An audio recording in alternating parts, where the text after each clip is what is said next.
मैं घृणा द्वेष की आंधी को जलने दूंगा न जलाऊंगा, या तो खुद ही मर जाऊंगा या उसको मार भगाऊंगा। ईर्ष्या तू न गई मेरे मन से। नमस्कार मित्रों, जय श्री कृष्ण, जय श्री राम। स्वागत है आपका आपके इस नई वीडियो में। कभी कभी हमारे जीवन में ऐसा होता है कि हम कोई उन्नति करते हैं तो कोई हमसे जलता है। हालांकि ऐसे भी लोग हमारे जीवन में बहुत होते हैं जो हमारी उन्नति में, जो हमें खुश देख करके वो खुश होते हैं, जो हमारी उन्नति में खुश होते हैं, जो हमारी सफलता में सहयोग करते हैं। लेकिन कुछ लोग ऐसे भी होते हैं, हालांकि ऐसे लोगों की संख्या कम होती है जो लोग हमसे जलन भावना रखते हैं, परंतु होती ज़रूर है। कोई ना कोई ऐसे लोग हमारे जीवन में होते हैं और वो ज़्यादा दूर के नहीं, आसपास के होते हैं। कई बार तो हमारे पड़ोस में होते हैं, स्कूल में, ऑफिस में, या जहाँ काम करते हैं वहाँ पर, अथवा तो कई बार तो हमारे फैमिली मेंबर में भी ऐसे लोग होते हैं जो हमसे ईर्ष्या रखते हैं, द्वेष रखते हैं। हमारी खुशी उनसे बर्दाश्त नहीं होती, हमारी उन्नति उनसे बर्दाश्त नहीं होती है। तो उन लोगों से कैसे निपटें? कभी कभी हमें ऐसा फीलिंग होता है कि ये व्यक्ति हमसे बहुत ईर्ष्या रख रहा है, हम उसको बर्दाश्त नहीं हो पा रहे हैं, अंदर ही अंदर जले जा रहा है, कुढ़े जा रहा है। हम क्या करें? कुछ ऐसा संबंध होते हैं या कुछ ऐसा होता है कि चाह कर के भी छोड़ भी नहीं सकते हैं, दूर भी नहीं जा सकते हैं, हालांकि उसके साथ रहना होता है। तो करें क्या? ऐसी सिचुएशन बड़ी ही दिमाग को ख़राब करती है। हमें लगता है कि ये व्यक्ति हमारे पीछे क्यों पड़ा है, क्या चाहता है हमसे, आखिर हमसे क्या चाहता है, ये बड़ी फीलिंग होती है। उसको ऐसा होता है, अगर कहते हैं जो ईर्ष्या होती है, जिसके अंदर ईर्ष्या बैठ जाती है ना, तो बहुत ही मुश्किल हो जाती है एक प्रकार से उसके साथ रहना। उसकी जेब में 500 रुपये हो, उसे खुशी नहीं मिलेगी। पर अगर हमारे 20 रुपये खो जाए तो मानो उसको ये लगेगा कि बहुत बड़ी खुशी मिल जाएगी, बहुत बड़ा खजाना मिल गया।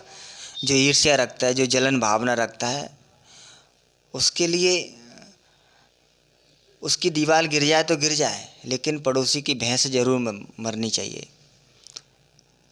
बोले मेरी दीवार गिरे तो गिरे, लेकिन पड़ोसी की भैंस ज़रूर मरनी चाहिए। उसके जीवन में पीछे कभी कभी तो पीछे पड़ जाता है हाथ धो करके। ऐसी सिचुएशन से कैसे निपटें? देखो, जो व्यक्ति हमसे ईर्ष्या कर रहा है, जो व्यक्ति हमसे जलन भावना रख रहा है, वो व्यक्ति खुद ही एक मानसिक रोगी है। समझें इस बात को।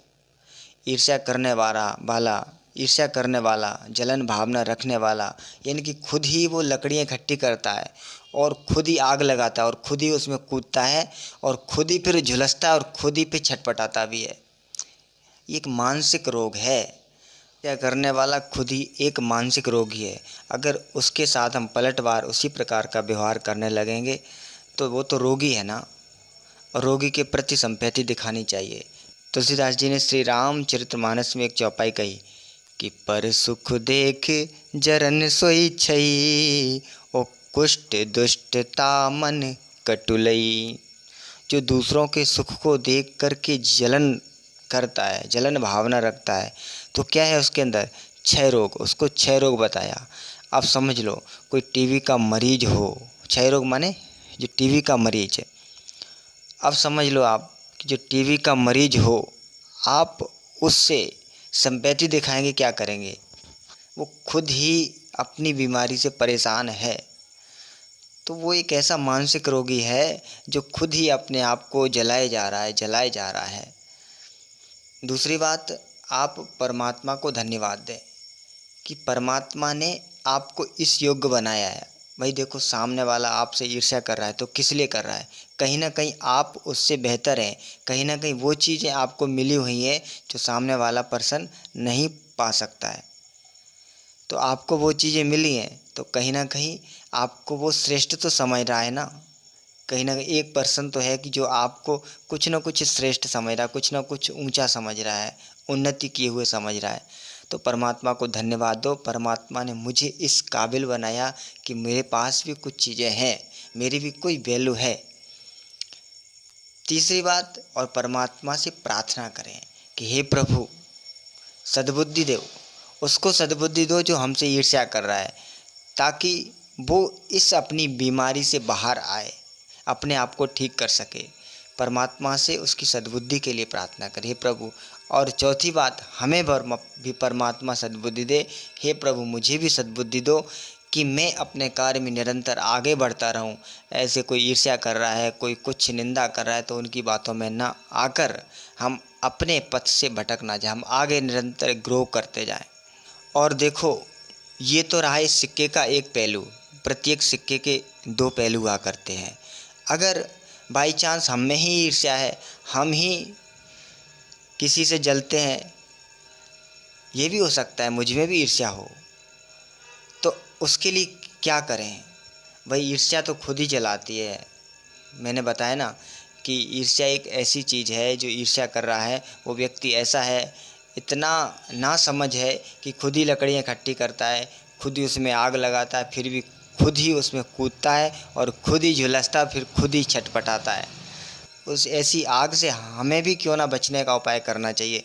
अगर 1% अगर हम में भी वो ईर्ष्या है, तो उसको भी एक बार देखना होगा।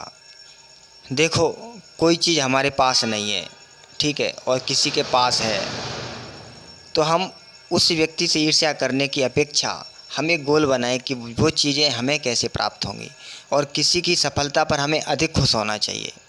क्योंकि प्रकृति का एक नियम है, जब हम किसी की सफलता का सम्मान करते हैं तो वो सफलताएं हमें मिलती हैं, और हम किसी की सफलता पर सम्मान ही नहीं करते हैं, अगर हम अपने से श्रेष्ठ लोगों का सम्मान नहीं करते हैं, किसी को सफलता मिली है उस पर हम ईर्ष्या करते हैं, तो वो चीज़ें हमें कभी नहीं प्राप्त हो सकती हैं। इसलिए किसी की सफलता में सहयोग करना सीखो, और किसी की खुशी में आप सम्मिलित होकर के सच्चे मन से उसे धन्यवाद दो, और अपने जीवन में भी कहो कि मुझे भी वो सफलताएं कैसे प्राप्त हो सकती हैं। ऐसा एक सपना बनाओ, ऐसा एक गोल बनाओ, और उन चीज़ों को प्राप्त करने के लिए फिर मेहनत करो। देखो, अधिक परिश्रम, हमें मेहनती बनना है, हमें हार्ड वर्कर बनना है। एक